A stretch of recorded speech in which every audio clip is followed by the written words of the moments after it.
Le deuxième ouvrage de Michaël Joron, jeune écrivain de 34 ans de La Réunion, intitulé Anecdotes illustrées du mysticisme réunionnais, mémoire endémique de la Réunion des esprits, a fait son entrée à la prestigieuse bibliothèque du Congrès américain. Cette institution culturelle fédérale, également la bibliothèque la plus grande du monde, renferme des œuvres très rares.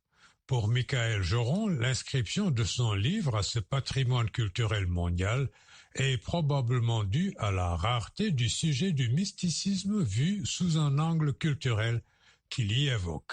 Il en parle au micro de Nanit Talani.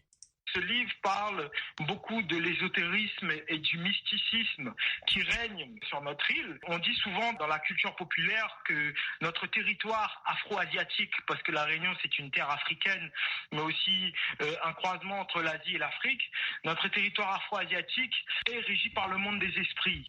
Et donc la population a pris pour coutume d'effectuer différents rituels avant chaque moment important, et la population est ancrée dans une culture, on va dire, spirituelle très très forte, et notre identité a été construite avec le mysticisme, avec de ce qu'on pourrait appeler entre guillemets des légendes, mais aussi des faits qui se sont déroulés, et on voue souvent nos journées aux esprits, qu'ils soient naturels ou ancestraux, mais aussi on honore la nature.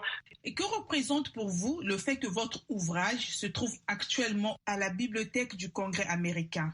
C'est très important parce que le paradigme réunionnais a quelque chose à apporter à l'universalité du monde. Le paradigme réunionnais, c'est aussi un peuple multiethnique venu d'un peu partout, mais aussi un territoire d'Afrique qui a su, malgré un passé très difficile qui est dû à l'esclavage, à la ségrégation aussi d'après l'abolition de 1848, et aussi malgré le colorisme qui a longtemps régné chez nous, racial, malgré tout cela, la Réunion a su se construire dans son identité au travers d'une langue commune, la langue réunionnaise, mais aussi, quelles que soient les faciès et la couleur de peau, à travers une identité marquante dont le mysticisme fait partie. Donc pour nous, c'est important. Demain, un sénateur américain au Congrès qui tombe sur ce livre, peut-être que cela peut influencer le monde. Donc qu'il soit au Congrès américain, c'est très important, parce que nous sommes tous des êtres humains et on s'influence l'un l'autre, et que le paradigme réunionnais puisse avoir sa place au sein du Congrès américain, c'est dire au monde, on existe et on partage avec vous ce que nous avons compris, une forme de sagesse malgré notre histoire douloureuse.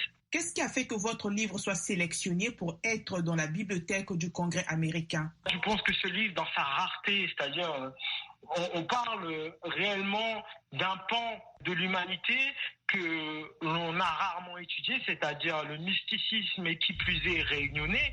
On a étudié le mysticisme, mais pas spécifiquement celui de l'Afrique, forcément. Donc, il est normal que le Congrès américain, à un moment, s'intéresse, parce que dans sa recherche de réunir les livres les plus pertinents sur différents sujets, ils ont décidé de prendre le mien, et c'est un honneur. Michaël Joron, jeune écrivain de La Réunion. Voilà.